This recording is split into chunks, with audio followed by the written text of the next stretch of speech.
Okay, in this video, you're going to learn how to solve initial value problem. It's called IVP. There are different versions of it, but you are guaranteed to see at least few versions of this problem, okay? So here is a differential equation right here. And first and foremost, I'm going to go over a notation because there are several different versions of this that you're going to see and you need to be prepared to see them, okay? All the same exact things. There's another way to write this dot notation, and that's only used if you are taking derivative in terms of time. Okay, dot notation is not used unless it's a dt derivative, right?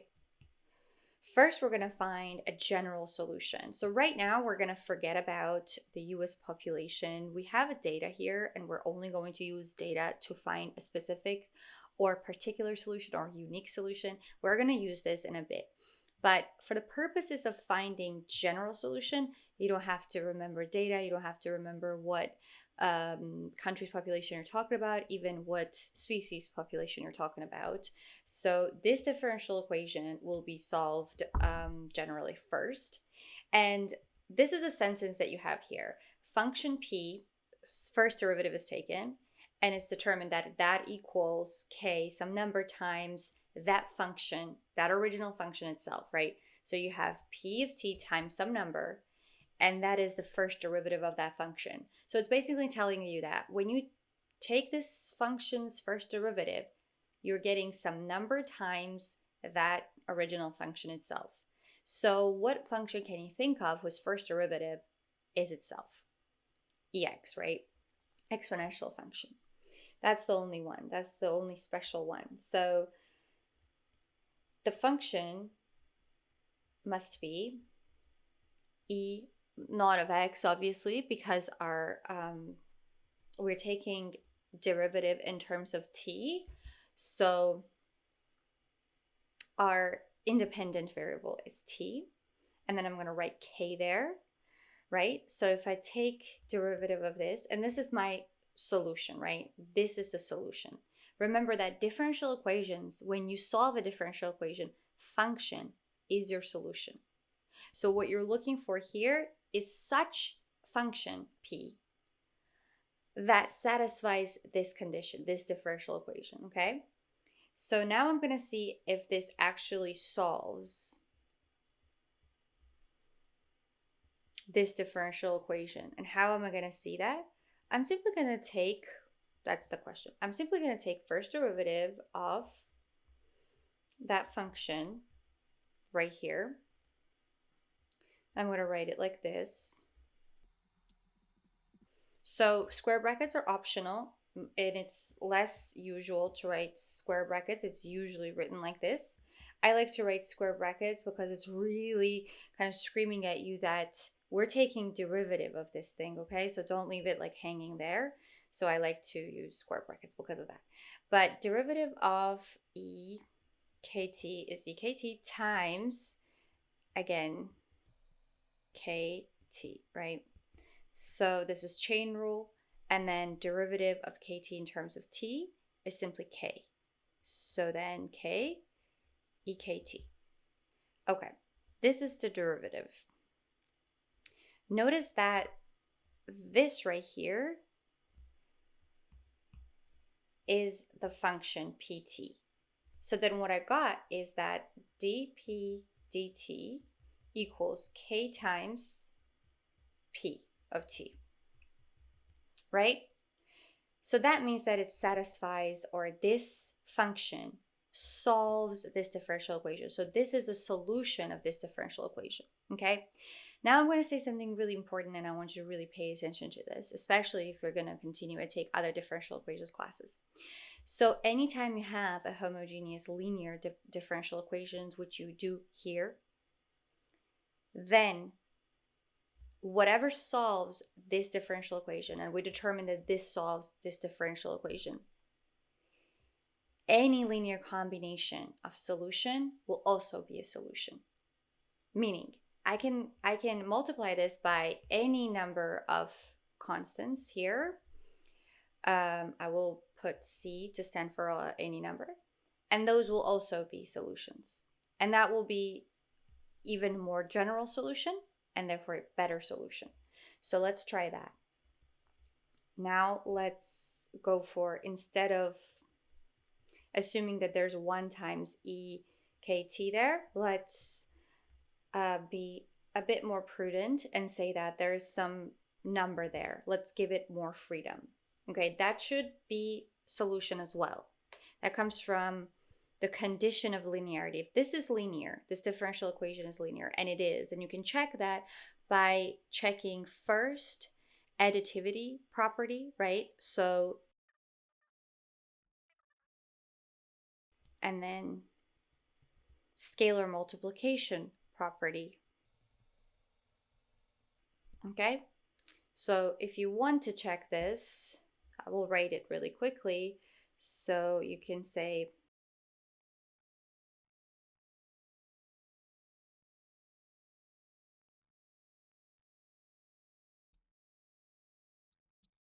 remember that derivative and integration are linear operators, so you can take derivative of the terms. When you have sum of terms, you can take derivative of separate terms and then sum it. So same with integral. So I'm going to use that property here. Scalar, just distributive property here. And then I'm going to group them, P1s together. Okay, so this right here is LP1, and this right here is LP2. Okay, and that means that if you take L of the sum, you get these, this does satisfy the additivity property. You can check the scalar multiplication. It needs to satisfy both for you to be able to say that this is linear, and it does, and you are able to, and that's the only condition. It is a necessary condition, and it's also only condition that needs to be satisfied for you to be able to say that this is linear. So if that is linear and this is solution, then this is solution, it's any linear combination will also be linear. Okay, so that's a really fundamental thing, so that's why I spent extra time on that. Okay, let's check it if that is true. If I take derivative of this, as I said, better, more general solution, does this solve our differential equation? And you can always check this. You can put it back in, plug it back in, and then see. Okay, so I'm going to take derivative of CEKT. C comes out of the derivative, because remember that you're always allowed to do that with derivatives. That also comes from its linearity, derivative as an operator. So I'm going to do that. So constant came out. So what I have now is C times derivative of that. And remember that we already solved that, and we know what that equals to. C times K, E, and KT. Now I'm going to switch places of K and C. I'm going to write K first, then C, E, K, T. Okay? And this is the function. So then P dP dt equals Kp, where this is a function. Okay? So this also, this solution solves this differential equation as well. So I'm going to use this solution because it's more general, and therefore that's the best solution to use here. Okay. And that's all we're going to need going forward. I do not need to look at differential equation at all. I already solved differential equation. Once I said that this must be exponential function, this must be something like that, then I improved it by making it more general. And then after I am confident that this is the solution, I do not need to look at the differential equation anymore going forward. Okay, now I have data. So I have a solution that looks really general because it's a general solution. It doesn't have a number here, it doesn't have a number there. If I come up with a specific number here and here, then I have a recipe to predict population at any year, like let's say 2014. Instead of T, I write the year that I'm interested in. And if I have a specific number here, it will give me the predicted population at that year. But I don't have these, so that's what I need to come up first. Okay, so so this is now specific solution. First, let's talk about initial value. Okay, let's talk about this C. Okay, so let's say that initial value is at time equals 0, or let's call that P sub 0. Okay, that's at time equals 0. And for United States, that is 1790. Okay, that's when they started recording population. So that's the time equals 0. Okay, so that equals C times E, K, and T is 0. Okay, E raised to the power 0, or any number raised to the power 0, is 1, right? So then what I got is that P naught equals C.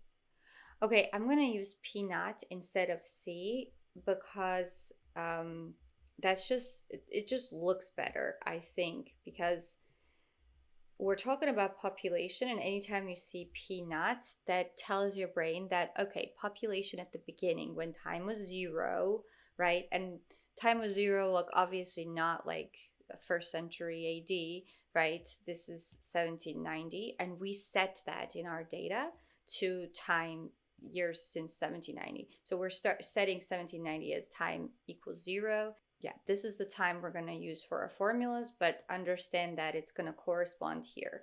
So then 2020 is going to be time 230. Okay, so there's going to be 23 or 24 entries here.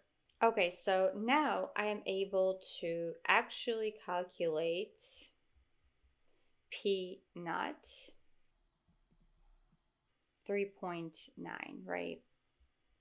So population at time equals 0 was 3.9, and I only have P at time 0 equals P naught equals 3.9. Then P naught equals 3.9. Okay, so my general solution is looking a little bit more specific, but not quite there because I need K. Now, this is interesting, and I want you to like really pay attention here. So I need another data point to get K. If I use 1800 to get K, that's going to be great to help me predict population in 1810 or 1820. But if I use K from or if I calculate K using the data point of 1800, or population value for at time equal 10 or 1810, right? Actual was 5.3. If I use that data point to get K, that's not going to be great to enable me to predict population in 2020 or its time equal 230, right? Because anytime we're talking about human beings over a long period of time, any model is going to not do a great job predicting their behavior. A bit more inherently deterministic quantities, such as if you were looking at bacteria, those are super deterministic and you can really accurately project what they're going to do in the future. But human beings are a bit more complicated. So I'm first going to get K using this data point right here. Okay, so how can I find K? You lnize both sides. You take ln of both sides. It's called lnize both sides.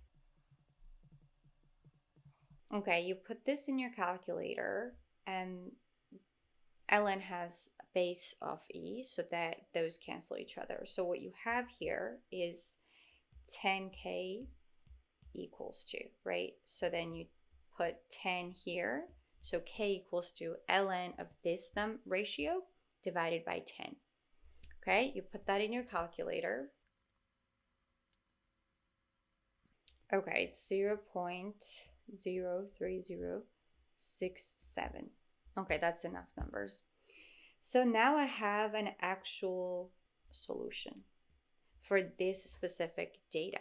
Okay, so now this is gonna, in theory, enable me to put any time here and accurately predict population of the United States in any year. Okay, so this is K based on 1800s data. Okay, so let's see if I lived in 1800s, I would be able to correctly calculate or predict population in 2020. Okay, so 2020.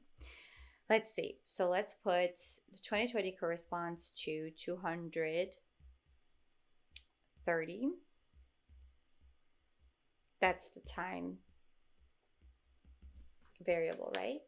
So let's put that in the calculator. 3.9 times E 0.03067 times 230.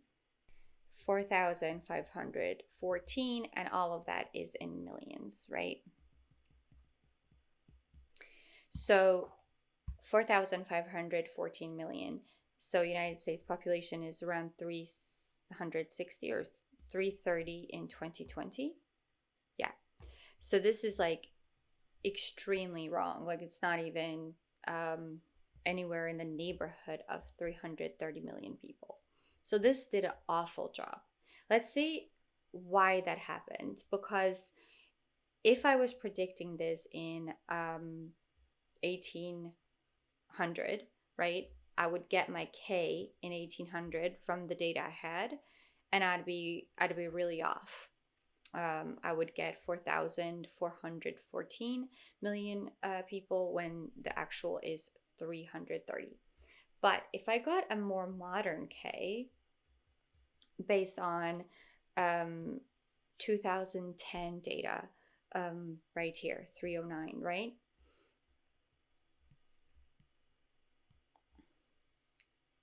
And I used that to predict 2020's population. That did a much better job. And an initial population still the same, right?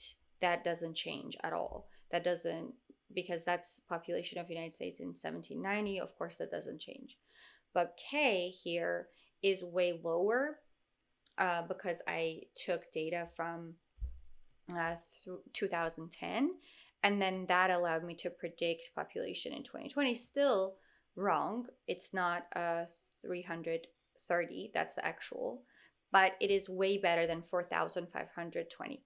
Okay, so it's slightly off. So this is pretty good. I would give this A minus in terms of predicting ability. This right here was our specific solution, our particular unique solution to the data, right? Also with a bit more modern K as well. Okay, this is also another more modern, unique solution to this differential equation that we started with. So after you find a solution, which is PT, then you don't need a differential equation for initial value problems.